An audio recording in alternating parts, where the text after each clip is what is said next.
దీంట్లో కొద్దిగా శనగపప్పు,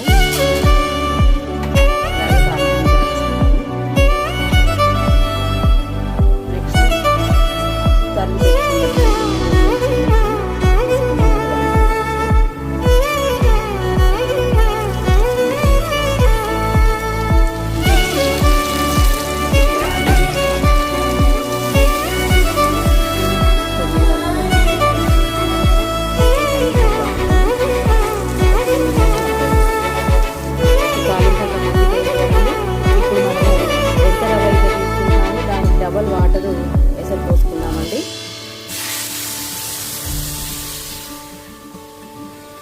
ఈ ఎసరు బాయిల్ అయ్యేంత వరకు మనం వెయిట్ చేసి తర్వాత రవ్వ పోసుకుంటే ఉప్మా రెడీ అయిపోతుంది. తగినంత సాల్ట్ వేసుకోవాలి. ఇప్పుడు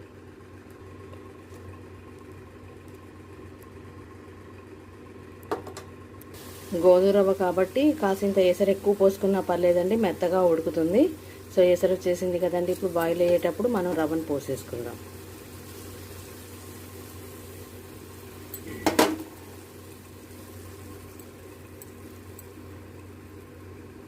ఇది మెత్తగా ఉడికేంత వరకు